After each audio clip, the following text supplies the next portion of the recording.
네, 여러분 안녕하세요. 미래를 설계하라 경제잡학사전 진행의 노무아입니다. 오늘도 또 한번 특집 방송으로 돌아왔는데요. 여러분 이제 익숙해지셨죠? 오늘도 기업 사정과 모 이슈 그리고 증권사의 정보를 전해드리는 투자 리포트로 준비해봤습니다. 그럼 오늘은 어떤 기업의 이슈 전해드릴지 함께 살펴보시죠.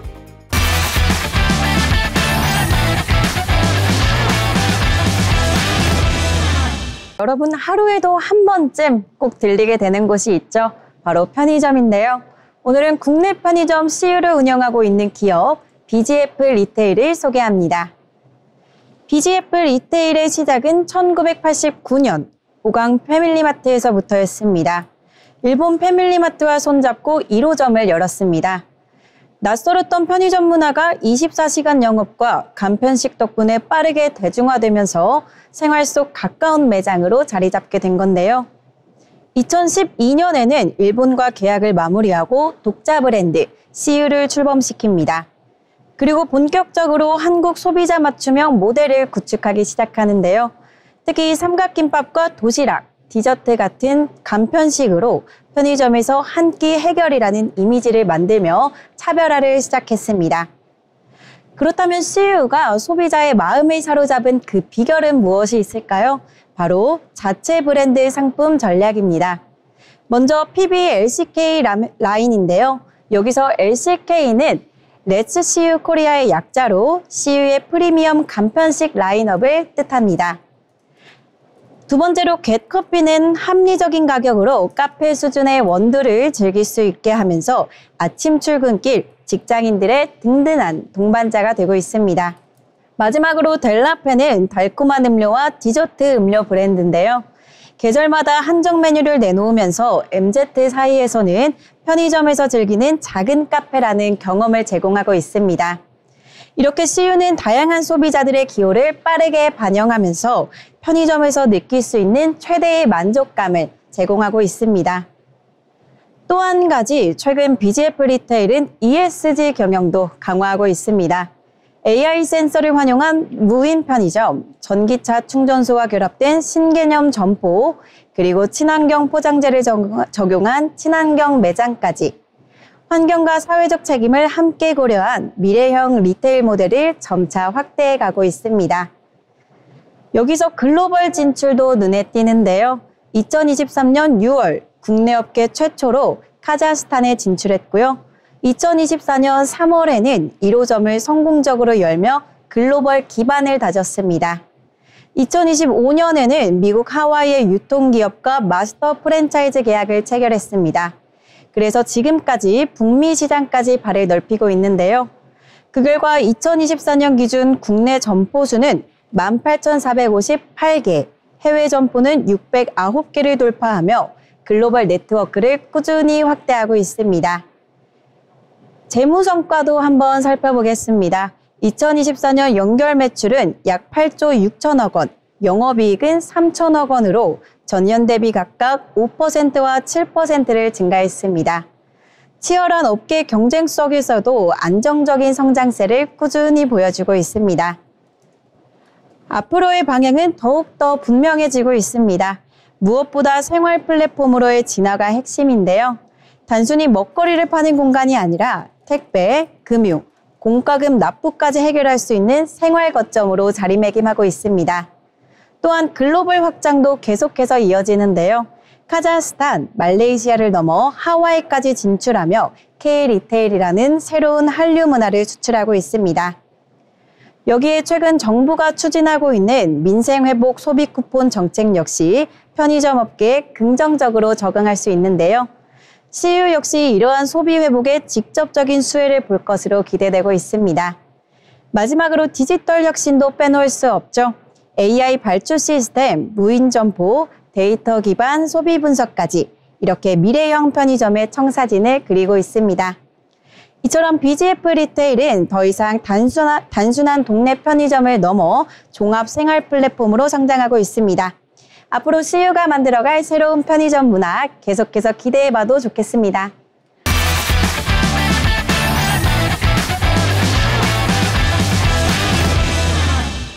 국내 최초의 할인점 이마트에 대해 소개해드리겠습니다.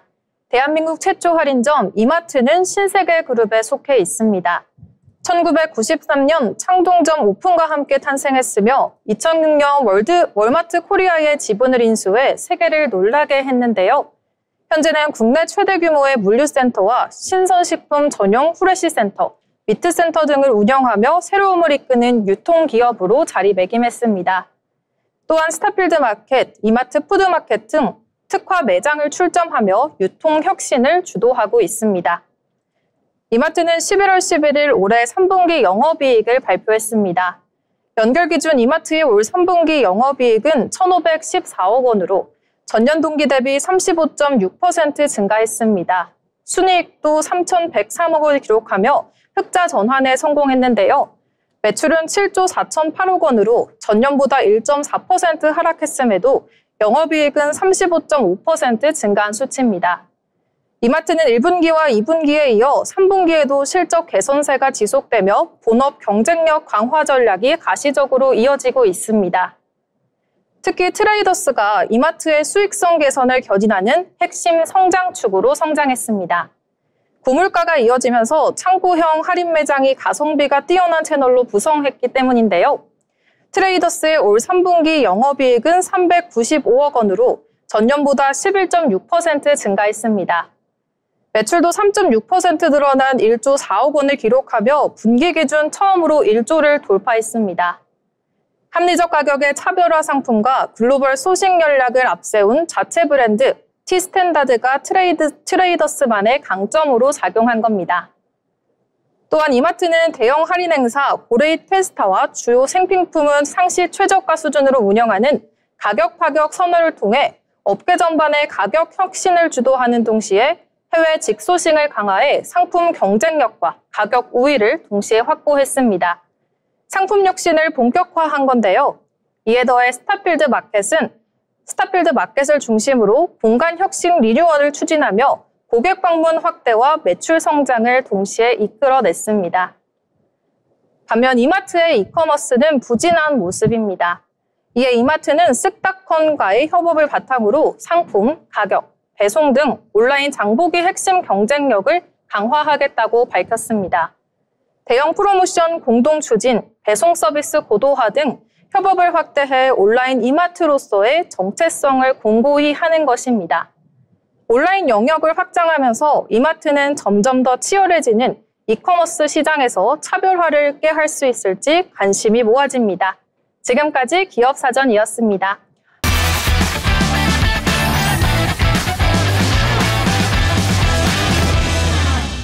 네, 오늘도 숫자가 아닌 이야기와 인문학을 통해 기업에 대해서 더 깊게 알아보는 시간을 가졌습니다. 다음 저희가 준비한 건 바로 모 이슈인데요. 어떤 이슈가 있었는지 저희와 함께 준비해 보시죠.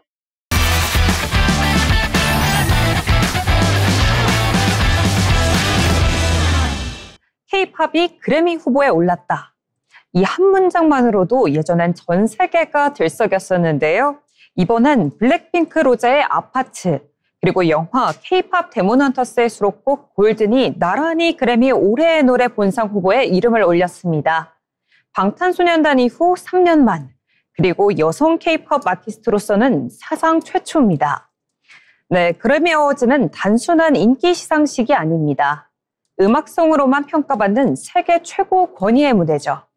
미국 레코딩 아카데미 소속 10,000명의 음악가들이 직접 투표해 후보와 수상자들을 직접 결정하기 때문에 후보에 오르는 순간 이미 음악인들의 인정을 받은 겁니다.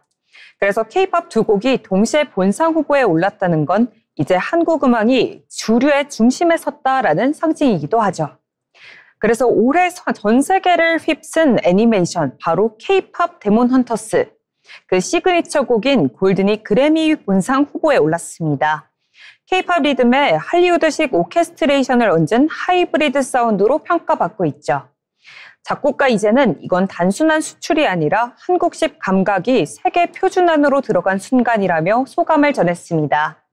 이제 K-팝은 더 이상 세계로 수출되는 음악이 아니라 세계가 함께 만드는 음악이 된 겁니다. 로제의 아파트는 완전히 다른 결의 곡입니다. 화려한 사운드 대신 여백과 감정을 선택했죠.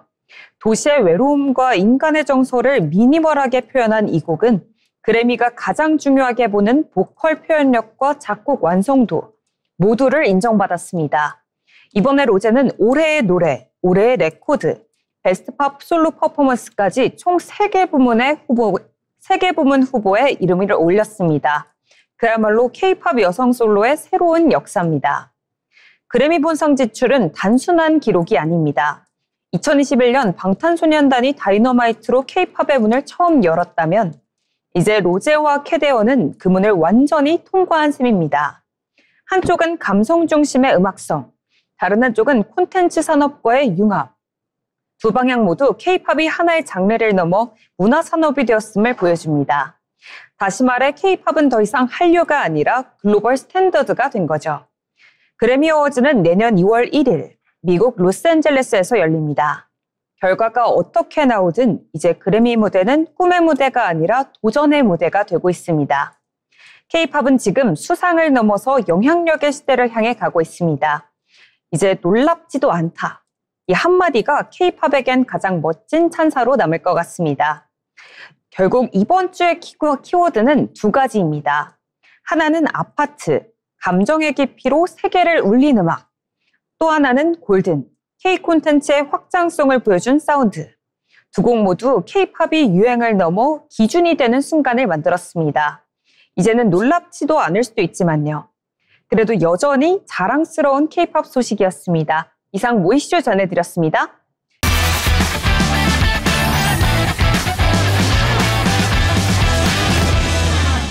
배구 여제 하면 누가 가장 먼저 생각나시나요? 네, 바로 김연경 선수인데요. 네, 세계 무대를 누비던 김연경이 이번에는 감독으로 데뷔를 했습니다. 네, 코트 위의 에이스에서 이제는 벤치의 리더로 새로운 여정을 시작했는데요. 오늘의 모이슈 신인 감독 김연경입니다. 배구 여제 김연경이 이번엔 감독으로 제2의 도전을 시작했습니다. MBC 예능 프로그램 신인 감독 김연경을 통해 프로 무대를 떠난 선수들과 함께 원더독스라는 팀을 이끌며 새로운 리더십을 보여주고 있는데요. 방출이나 부상 혹은 은퇴 이후에도 다시 코트를 꿈꾸는 선수들과 두 번째 기회를 그려내며 배구계의 현실을 생생하게 담아내고 있습니다. 김연경 감독이 이끄는 필승 원더독스는 최근 수원시청 배구팀과의 경기로 화제를 모았습니다.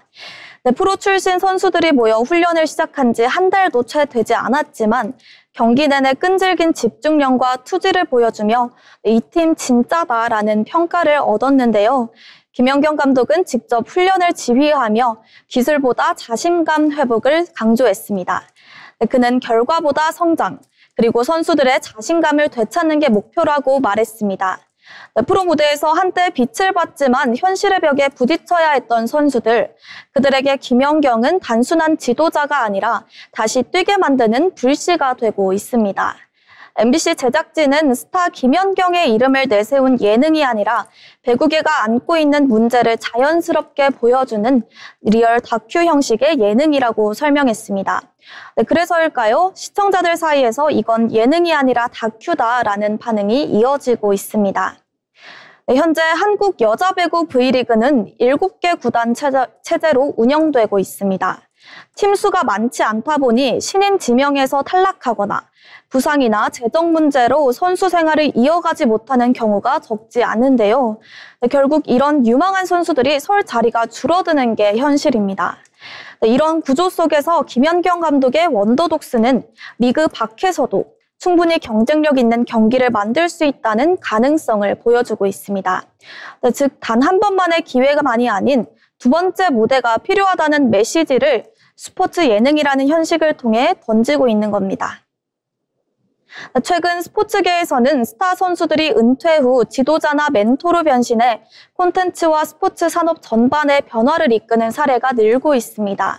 김연경의 감독 데뷔는 그중에서도 현장 중심의 리얼리티를 담은 의미 있는 시도로 평가됩니다.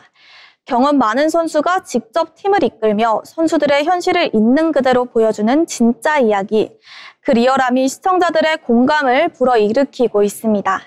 배구 팬들은 물론 스포츠계 안팎에서도 이 프로그램이 향후 여자 배구 리그의 다양화와 선수 처우 개선 논의의 불씨가 될 수 있다는 기대가 나오고 있습니다.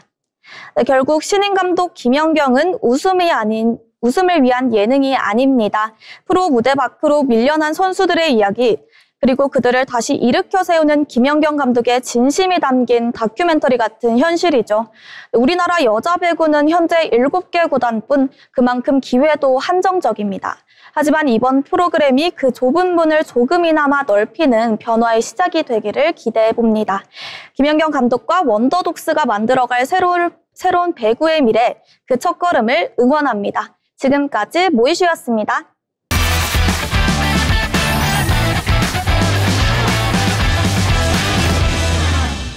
네, 이렇게 한 주간 있었던 이슈까지 콕콕 짚어보았는데요. 다음은 저희 투자 리포트 시간입니다. 증권사 리포트를 쉽고 빠르게 요약드리면서 투자에 필요한 정보 전해드리고 있으니까 같이 보시죠.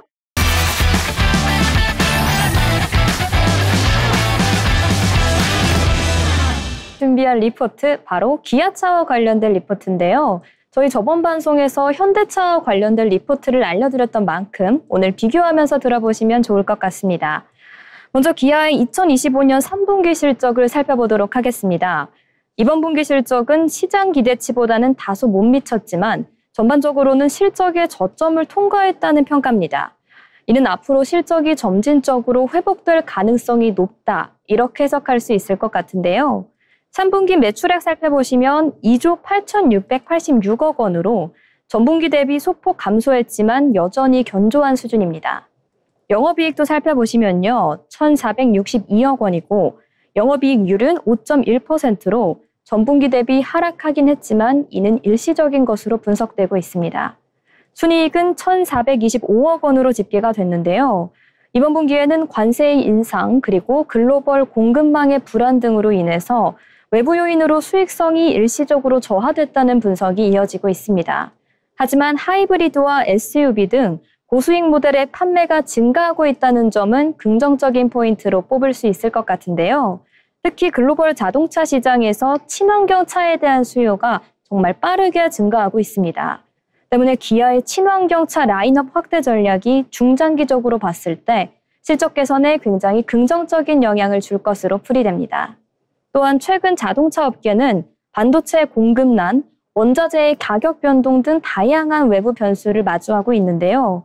기아는 생산 효율화와 공급망 다변화 전략을 통해 이에 맞서고 있습니다. 이번 분기 영업이익에 영향을 준 주요 요인을 제가 한번 3가지로 나눠서 설명을 해드려 하는데요. 먼저 환율의 영향이 컸습니다. 높은 말기 환율로 인해 2,530억 원의 긍정적인 효과가 발생을 했습니다. 달러 강세가 지속되면서 수출 경쟁력은 강화가 됐고 환율의 변동성에 따라서 이익도 증가했습니다. 향후에 환율이 점점 안정화됨에 따라서 영업이익은 더 증가할 것으로 보이고요. 최근 원달러 환율은 글로벌 경기의 불확실성, 그리고 미국 금리 인상 등 외부 요인의 압박에 따라서 변동성이 굉장히 컸습니다. 그렇지만 이런 변동성이 오히려 자동차 수출 기업에는 긍정적인 요인으로 작용했다는 분석입니다. 그리고 물량이 증가하면서 1,600억 원의 이익이 추가됐다, 이렇게 보시면 될 것 같은데요. 특히 북미 시장에서의 판매 호조가 두드러졌고 중국을 제외한 판매량은 무려 76만 4천 대로 전년 동기 대비 2.6%나 증가했습니다. 글로벌 자동차 시장은 코로나19 이후 점진적으로 회복세를 보이고 있는 상황인데요. 기아는 신차 출시와 현지화 전략을 통해 점차적으로 시장 점유율을 확보해 나가고 있습니다. 그리고 ASP, 즉 평균 판계 다가의 가선도 빼놓을 수 없을 것 같습니다. 제품 믹스 개선, 즉 고가 모델과 친환경 차의 라인업 확대가 ASP의 상승에 기여했는데요. 이로 인해 1,180억 원의 이익이 추가적으로 발생을 했습니다. 고가 모델의 판매 비중이 높아지면서 전체 수익성 개선도 긍정적으로 풀어졌다, 이렇게 이해하시면 좋을 것 같습니다. 특히 전기차와 하이브리드 등 친환경 차의 판매 확대는 브랜드 이미지의 재고와 함께 수익성의 확대에 큰 영향을 주고 있습니다. 이번에는 기아의 글로벌 판매 현황 그리고 전략을 살펴보려고 하는데요. 3분기 글로벌 도매 판매량은 78만 5천 대로 전년 동기 대비 2.7%나 증가했습니다. 앞서 설명드린 것처럼 중국을 제외한 판매량도 76만 4천 대로 2.6% 증가한 수치인데요. 북미 시장에서의 성과가 특히 두드러지는 것 같습니다. 기아의 북미 판매량은 11.1% 증가하며 시장의 점유율을 확보하는 모습을 보였고요. 이는 SUV 모델의 판매 호조 그리고 현지 생산의 확대에 따른 효과입니다. 하이브리드 차량의 판매도 크게 늘었는데요. 3분기 하이브리드 차량의 판매는 전년 동기 대비 40.5%나 증가했습니다. 친환경차의 라인업 확대와 소비자들의 친환경차에 대한 선호도의 상승이 두 가지 주요한 요인으로 작용을 한 것으로 보입니다. 판매 믹스 측면에서도 고가 모델과 SUV 그리고 전기차의 판매 비중이 확대되면서 ASP의 상승 효과가 나타나고 있습니다. 특히 북미 시장에서는 전기차와 하이브리드 그리고 SUV의 인기가 놀아나고 있는데요. 기아는 현지 생산 확대 그리고 맞춤형 마케팅 전략을 통해서 시장 점유율을 지속적으로 늘려나가고 있습니다. 유럽 시장에서도 친환경차에 대한 수요 정말 빠르게 증가하고 있는 추세인데요. 특히 기아의 전기차 모델 EV6 그리고 하이브리드 모델이 좋은 반응을 얻고 있습니다. 또 글로벌 자동차 시장은 전반적으로 탄소 중립 정책 그리고 환경 규제의 강화 등으로 인해 전반적으로 친환경차 중심으로 재편되고 있는데요. 때문에 기아는 전기차와 하이브리드 그리고 플러그인 하이브리드 등 다양한 라인업을 강화하고 있습니다. 2030년까지 전기차의 판매 비중을 대폭 확대할 것으로 보이니까 투자자 여러분께서는 이 같은 포인트도 챙겨주시면 좋을 것 같습니다. 그리고 투자 의견과 목표 주가 그리고 밸류에이션 및 배당 정책에 대해서도 알아보도록 하겠습니다. 결론부터 말씀드리자면 이번 리포트에서 기아차에 대한 투자 의견은 매수를 유지했습니다. 근데 목표 주가를 기존보다 상향된 15만 원으로 제시했는데요. 이는 현재 주가 11월 3일을 기준으로 봤을 때 11만 9,900원 대비 약 25%의 상승 여력이 있다는 분석입니다. 최근 관세가 15%로 조정되면서 실적 악화에 따른 리스크가 줄어들었고 배당 축소에 따른 리스크도 감소한 측면이 있는데요. 북미 시장에서의 판매 호조와 하이브리드 판매의 증가, 그리고 실적 저점 통과에 대한 긍정적인 전망이 투자이익원 유지, 그리고 목표 주가 상향에 대한 것에 영향을 준 것으로 보입니다. 12개월 선행 PE는 5.7배였고요. PB는 0.7배로 저평가 구간에 있는 거 확인할 수 있습니다. 예상 배당 수익률은 5.4%로 투자 매력도도 굉장히 높은 상황인데요. 기아는 특히 최근 주주 환원 정책을 강화하고 있습니다. 안정적인 배당과 자사주 매입 등 다양한 주주 친화적인 정책을 통해 네트워크를 구축하고 있는데요. 또한 ESG 경영 강화, 그리고 글로벌 친환경차 시장 선도를 통해 중장기 성장 동력을 확보하고 있습니다. 이렇게 글로벌 자동차 산업은 현재 전동화와 자율주행, 그리고 커넥티드카 등 혁신적인 변화의 시기를 맞이하고 있습니다. 특히 기아는 전기차 및 하이브리드 차량 개발에 적극적으로 투자를 하고 있고 2030년까지는 전기차 15종, 그리고 하이브리드 8종 등 다양한 친환경차 라인업을 추가할 것으로 보입니다. 정리하자면 기아는 이번 3분기를 저점으로 앞으로 실적이 점진적으로 회복될 것으로 기대됩니다.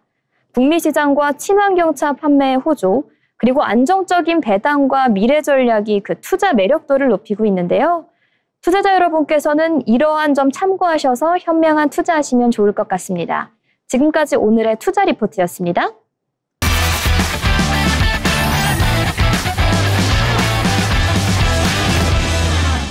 네, 리포트를 쉽게 풀어드리는 투자 리포트 시간입니다. 오늘 제가 준비한 종목은 코스메카 코리아입니다. 오늘은 최근 3분기 호 실적을 발표하면서 시장의 주목을 받은 코스메카 코리아 같이 살펴볼 텐데요. 최근 몇 년간 글로벌 경기도나 중국 소비 위축, 환율 변동 등으로 화장품 업종은 다소 주춤한 흐름을 보였습니다. 하지만 올해 들어서 분위기가 달라지고 있습니다. 특히 ODM, 즉 브랜드사의 제품을 대신 개발하고 생산하는 기업들이 다시 시장의 스포트라이트를 받고 있습니다. 그 중에서도 코스메카 코리아에 대한 세 군데 종목 리포트를 같이 살펴보겠습니다. 먼저 코스메카 코리아는 1999년에 설립된 화장품 전문 ODM 기업입니다. 현재 본사는 한국 충북 오창에 위치해 있고 중국과 미국에 각각 현지 법인을 두고 있습니다. ODM이란 브랜드사가 제품 기획 아이디어를 주면 제조업체가 제품 개발부터 생산 품질 관리까지 전 과정을 담당하는 구조입니다. 쉽게 말해서 브랜드가 제품 컨셉을 제시하면 코스메카 코리아가 실제 제품을 만들어내는 구조입니다. 최근 화장품 산업은 단순 OEM을 벗어나서 기획, 디자인, 그리고 연구개발을 포함한 턴키 서비스로 이어지고 있습니다. 이런 흐름에는 코스메카가 기술력과 트렌드 대응력 두 가지를 모두 갖춘 강자로 평가받고 있습니다. 코스메카의 기술적 강점은 크게 세 가지로 요약됩니다. 제형 기술력을 첫 번째로 뽑을 수 있겠는데요. 비비크림과 쿠션, 세럼 등 고기능성 화장품 제형에서 국내 최고 수준의 연구 인력을 보유하고 있습니다. 특히 2000년대 초반 한스킨 비비크림을 제조하면서 코스메카라는 이름을 널리 알리기도 했습니다. 다음으로는 스마트 공장 시스템입니다. 최근 오창 공장에 디지털 트윈 기술을 도입하면서 원료 혼합과 품질 관리 과정을 자동화했습니다. 이로 인해서 생산효율은 20% 이상 늘었고 불량률은 절반 이하로 줄게 됐습니다. 다음으로는 글로벌 생산 네트워크입니다. 한국을 중심으로 미국과 중국 그리고 최근 유럽까지 거점을 확대하면서 현지 브랜드들과 긴밀한 파트너십을 구축하고 있습니다. 이 덕분에 K-뷰티의 트렌드가 전 세계로 확산될 때마다 수혜를 받는 구조가 만들어졌습니다. 이제 실적으로 들어가 보겠습니다. 올해 3분기 코스메카 코리아 연결 기준 매출액은 1,824억 원, 영업이익은 272억 원을 기록했습니다. 전년 동기 대비 매출은 44%, 영업이익은 무려 79%가 증가한 수준인데요. 특히 올해 누적 영업이익은 625억 원으로 이미 지난해 연간 실적 604억 원을 초과했습니다. 즉 올해는 창사 이래 최고 실적이 거의 확정된 거나 마찬가지입니다. 이 실적의 중심엔 바로 국내 대형 고객사 D사의 필샷 제품이 있습니다. 이 제품이 미국 틱톡과 아마존에서 폭발적인 인기를 끌면서 기존 10위권이던 D사가 단숨에 탑2 고객사로 성장하게 됐습니다. 여기에 자회사 잉글코리아의 실적도 안정적으로 성장하면서 제품 포트폴리오가 더욱 탄탄해졌습니다. 국가별로 보면 한국 매출이 1,298억 원, 영업이익 145억 원, 미국 매출은 618억 원, 영업이익 432억 원으로 이는 인디 브랜드 중심의 고객사가 급격히 늘어난 덕분입니다.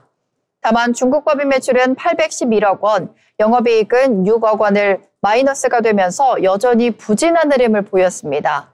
하지만 전체 매출 비중에서 차지하는 비율이 4% 수준이라서 전체 실적에 미치는 영향은 제한적입니다. 이번 실적은 일시적 반짝 성과가 아니라 코스메카가 지난 몇 년간 준비해온 사업 체질 전환의 결과물로 평가됩니다. 먼저 미국 시장 확대가 가장 큰 성장축입니다. 현재 코스메카는 미국 인디 브랜드뿐 아니라 세포라, 울타 같은 대형 리테일 채널에도 납품을 확대하고 있습니다. 내년에는 현지 생산 라인 증설과 고객 다변화를 통해 매출이 두 자릿수 성장세를 이어갈 가능성이 높습니다. 또한 스킨케어 중심의 제품군을 메이크업까지 확장하고 있는데요. 이 과정에서 AI 기반 처방 시스템을 활용해 개인 맞춤형 포뮬라 개발을 진행 중입니다. 그리고 장기적으로는 ODM 기업에서 한 단계 더 나아가서 브랜드를 직접 전개하는 OBM 모델까지 확장 가능성이 제시되고 있습니다.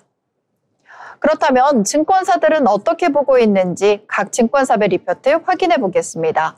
먼저 미래에셋증권은 2분기 연속 어닝 서프라이즈를 기록한 만큼 이제는 실적 신뢰도를 높여도 좋다라고 평가하면서 목표 주가를 10만 원으로 제시했습니다. 미국 중심의 구조적 성장이 앞으로 2, 3년간 이어질 것이라고 전망했습니다. 교보증권에서는 제목부터 인상적이었는데요. 필샷, 나이스샷이라는 표현을 썼습니다. 그만큼 D사의 제품이 코스메카의 실적을 강하게 끌어올렸다는 의미로 풀이됩니다. 교보증권 역시 목표 주가를 10만 원으로 유지했고 미국 매출 비중이 계속 확대되고 있으며 내년에도 신규 고객사 유입으로 EPS 상승이 예상된다고 덧붙였습니다. 마지막으로 유안타증권은 이번 리포트 제목을 감동적인 실적이라고 표현했습니다. 그만큼 기대 이상의 성과였다는 건데요. 유안타증권은 목표 주가를 9만 6천 원으로 제시하면서 ODM 산업의 고도화, 프리미엄 브랜드 확대, 그리고 기술 기반 차별화로 인한 밸류 리레이팅이 가능하다고 분석했습니다. 즉, 세 곳 증권사 모두 공통적으로 매수 의견을 유지하고 있는데요. 새 리포트의 평균 목표가는 약 9만 8천 원으로 현재 주가가 6만 7천 원 수준인 걸 고려하면 상승 여력은 약 45% 이상으로 평가됩니다.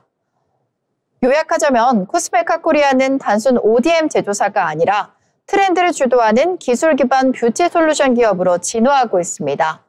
AI 기반 공정 혁신, 글로벌 생산 네트워크, 그리고 북미 중심의 안정적인 고객 기반을 바탕으로 2026년 이후에는 글로벌 탑티어 ODM 기업으로 도약할 가능성이 높습니다. 다만 단기적으로는 중국 법인 부진과 일부 고객사와의 재고 조정 리스크가 존재하므로 단기 매매보다는 중장기 전승장 관점에서 접근하는 것이 바람직합니다. 지금까지 코스메카 코리아에 대한 실적과 전망 같이 알아봤습니다.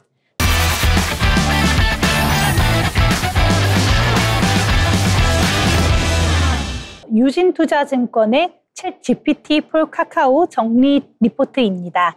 이 카카오톡 안에 챗GPT가 들어오고 또 여기에 카카오만의 카카오 툴스가 결합되면서 접근성과 활용성이 한 번에 올라갈 것이라는 내용인데요. 이 출시 시점은 10월 28일, 모델은 GPT-5가 탑재됐습니다.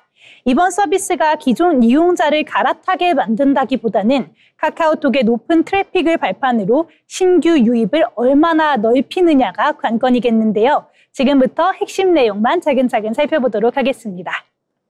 먼저 무엇이 달라졌냐면요. 카카오톡 채팅 탭 상단에서 바로 진입해서 별도의 앱 전환 없이 챗 GPT를 쓸 수 있게 됐다는 점입니다. 인터페이스는 기존과 거의 동일한데 카카오 맵, 예약, 선물하기, 멜론 같은 카카오 서비스가 카카오 툴스로 붙습니다. 즉 답변하고 끝나는 게 아니라 바로 카카오 생태계 액션으로 이어지는 구조라 국내 사용자 입장에선 진입 장벽이 확 낮아졌다고 볼 수 있겠습니다. 이 타임라인을 함께 보시면요. 작년 하반기부터 협업이 구체화가 됐고요. 올해 2월에 전략적인 제휴를 발표했고 9월에는 이프 카카오 25에서 실제 탑재 화면과 계획이 공개가 됐습니다. 그리고 10월 28일 정식으로 서비스가 출시됐고요. 카카오톡 전략은 모델을 직접 다 만드는 것보다는 서비스별로 최적 모델을 오케스트레이션해서 붙이는 방향으로 볼 수 있겠습니다.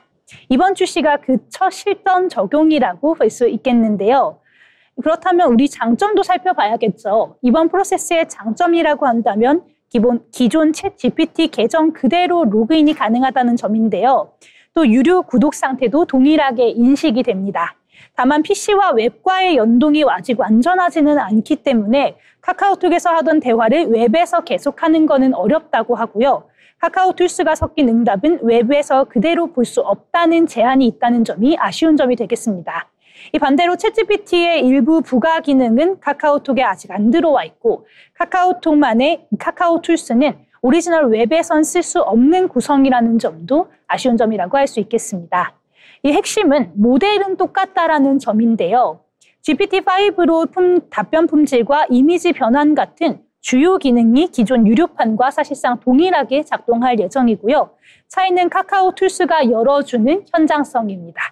이 장소 찾기, 일정 잡기, 선물하기처럼 카카오 생태계로 바로 이어지는 액션을 한 화면에서 처리한다는 게 같은 답변을 더 빨리 일로 연결해주는 것, 이렇게 볼 수 있겠는데요.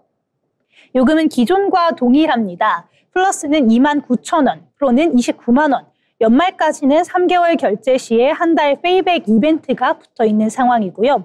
회계 인식은 카카오가 구독료를 매출로 잡고 오픈 AI에 로열티를 지급하는 방식으로 정리가 될 수 있다는 게 가장 높다는 해석입니다. 이 광고 직접 수익은 크지 않겠지만 카카오톡 트래픽 증봉과 간접 효과는 충분히 기대해 볼 수 있는 상황이고요. 그렇다면 이용자 관점에서의 인아웃도 한번 살펴봅시다. 네, 기존 유료 이용자가 굳이 카카오로 이탈할 유인은 아직 크지는 않습니다. 부가 기능의 일부 격차와 PC와 웹 연동의 미완성 때문인데요. 이 대신에 카카오톡의 압도적인 도달력을 통해서 처음 쓰는 사람들을 데려오는 데에는 분명 강점이 있을 것으로 보입니다. 결국 이 서비스는 신규 가입자와 구독 전환을 천천히 끌어올리는 쪽에 무게를 둘 가능성이 커 보입니다. 또 비슷한 시기에 국내외 메신저, 포털들도 생성형 기능을 덧붙이고 있는 상황인데요. 이 카카오 같은 경우 대화에서 액션까지 한 화면에서 이어지는 카카오 툴스가 강점이고요. 지도, 예약, 송금, 선물, 쇼핑처럼 일상적으로 반복하는 행동이 많을수록 이 응답이 바로 실행으로 연결된다는 점이 편의성을 굉장히 높였다고 이야기할 수 있겠습니다. 관건은 툴의 깊이와 개방성입니다. 이 특정 파트너만 붙이는 폐쇄형이 아니라 외부 사업자도 쉽게 붙을 수 있는 구조로 넓힐수록 체류와 결제 전환이 다 자연스럽게 따라올 수 있다는 분석입니다. 예를 들어서 톡방에서 우리 내일 강남에서 7시에 회식 장소 추천해줘 이렇게 물으면 답변과 동시에 지도와 예약 버튼이 열리고 확정하면 단체방 공지와 캘린더 잡기가 한 번에 이어지게 되는 건데요. 이 참석자 취향에 맞춰서 선물하기, 송금까지 바로 붙일 수 있고요. 또 끝나고 나면 영수증 정리와 일정 회고 노트까지 정리되는 그림을 그리고 있습니다. 즉 같은 답변이라도 더 적은 터치로 내가 원하는 목표까지 도달할 수 있게 해주느냐, 이 부분이 품질 체감의 포인트라고 볼 수 있겠고요. 이 지점이 카카오 생태계 내에서 가장 큰 차별화가 될 수 있겠습니다. 분명히 앞으로의 과제도 남아 있습니다. 연동성 부분이 더 매끈해져야 되겠는데요.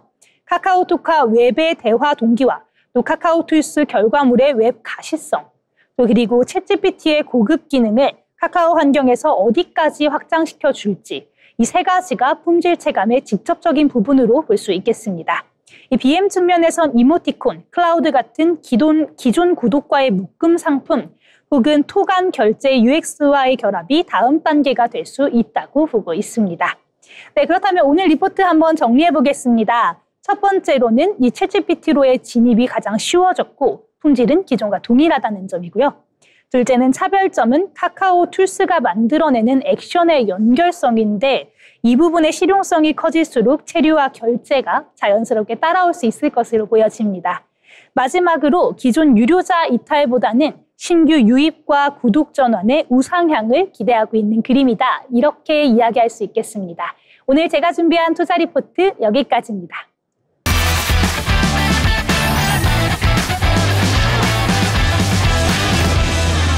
유진투자증권의 허재환 애널리스트의 리포트를 준비해 봤는데요. 제목이 심상치 않습니다. 격변기에 일어나는 현상이라고 되어 있는데 아무래도 우리 증시가 지금 격변기를 맞이하고 있다는 의미로 생각을 해봐도 될 것 같은데요. 그러면 자세한 리포트 내용 살펴보도록 하겠습니다. 지난주에 주가는 상당히 불안했었습니다. 상승세를 이어가는 부분도 있었지만 코스피가 장중 고점 대비 6.5%나 하락하는 경향도 있었는데요. 사실 이를 이상하게 느끼는 시각은 많지 않습니다. 왜냐하면 미국과 아시아 증시 모두 AI를 중심으로 증시가 매우 오른 상태이기 때문인데 구체적인 수치 보시면요. 국내 코스피는 연초부터 올해 10월 말까지 무려 71%나 상승했습니다. 그런데 이 과정에서 삼성전자와 SK하이닉스 단 두 종목이 각각 17.3포인트 그리고 16.5포인트를 기록했다고 하는데요. 두 종목의 상승 기여율을 합치면 44% 정도가 됩니다. 이게 무슨 의미일까요? 만약 이 두 기업이 없었다면 코스피는 지금 4,000포인트를 넘는 것이 아니라 3,300포인트에 머물렀을 수도 있다. 이런 의미인데요. 이 정도면 종목별 편중이 심각한 수준이라고도 볼 수 있을 것 같습니다. 그런데 이런 현상이 한국만의 문제일까요? 당연히 아닙니다. 일본 증시 살펴보시면요. 소프트뱅크와 어드밴테스트, 도쿄일렉트론이라는 세 종목이 일본 주가 상승의 40%를 차지했습니다. 홍콩 증시 역시 텐센트와 알리바바 등 5개 업체가 주가 상승의 49%를 기여했는데요. 대만은 더 극단적입니다.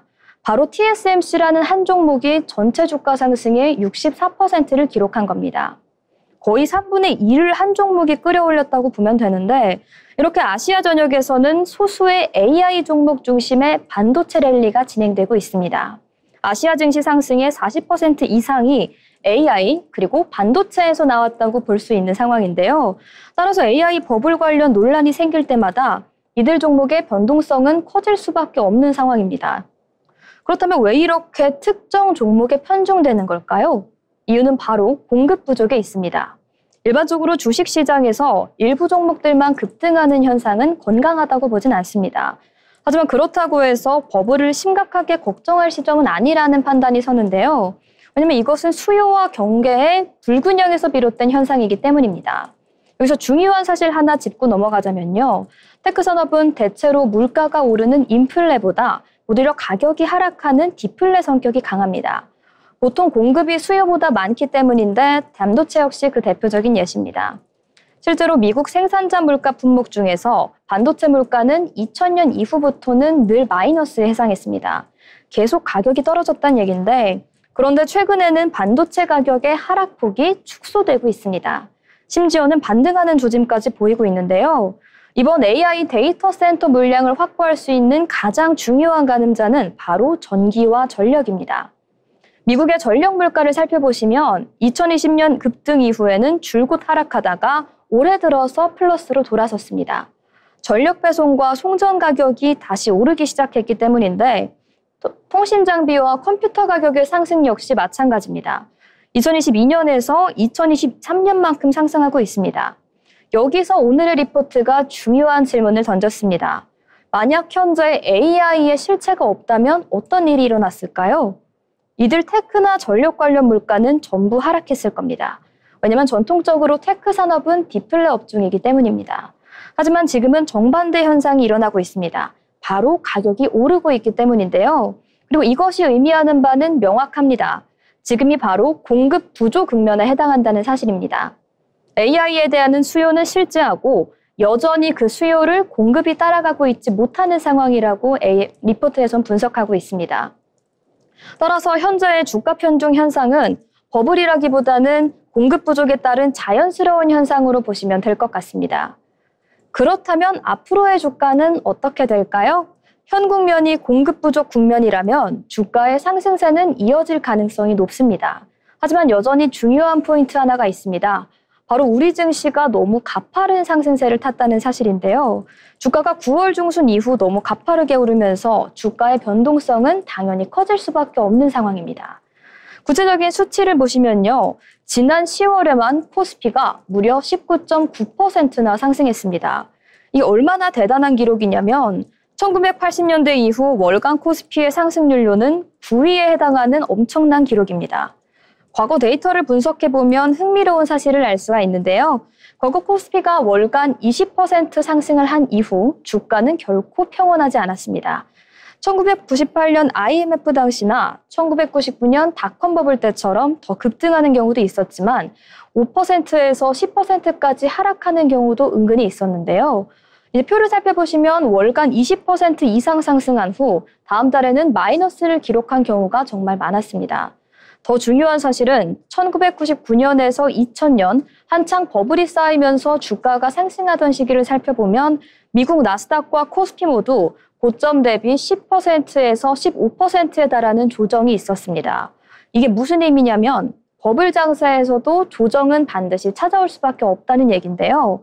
오히려 조정 없이 계속 오르는 장이 더 비정상적이라고 보시면 될 것 같습니다. 따라서 현재 코스피가 10월에 19.9%나 상승한 이례적인 결과를 내보인 만큼 점차 조정 국면도 발생할 것으로 예상됩니다. 그리고 이것은 건강한 시장을 위해서는 필수적인 조치라는 점 모두 염두에 주시면 좋을 것 같습니다. 그렇다면 이러한 조정 국면에서 우리는 어떤 투자 전략을 가져야 될까요? 일반적으로 주가의 변동성이 커지는 국면에서는 덜 올랐던 업종들에 관심을 기울일 필요가 있습니다. 바로 은행과 유틸리티, 제약, 바이오 업종이다 이렇게 볼 수 있는데 최근 배당 분리 과세 정책에 대한 논의가 나오면서 AI에 대해 집중된 흐름에서 숨을 좀 돌릴 수 있는 여유도 생겼습니다. 여기서 핵심 질문을 리포트가 던졌는데요. 과연 주도주가 바뀔까요?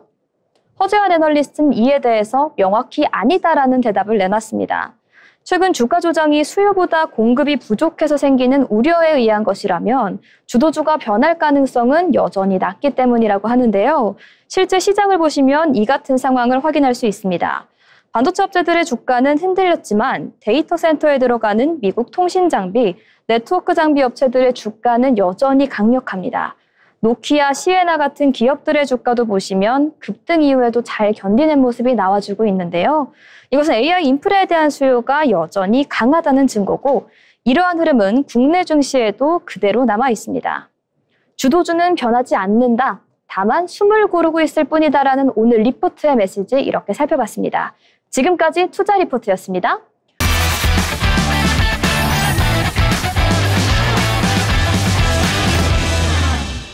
네, 이렇게 투자 리포트까지 알차게 읽어보고 왔는데요. 오늘 저희가 준비한 내용은 여기까지입니다. 기업의 이야기 그리고 이슈를 짚어주면서 마지막으로는 투자와 관련된 알찬 정보까지 전해드렸으니까요. 오늘도 저희와 함께 하셨던 내용 꼭 기억하시고 현명한 포트폴리오 구성하시면 정말 기쁠 것 같습니다. 저희는 그러면 다음에 조금 더 알찬 내용으로 돌아오겠습니다. 시청해주신 여러분 고맙습니다.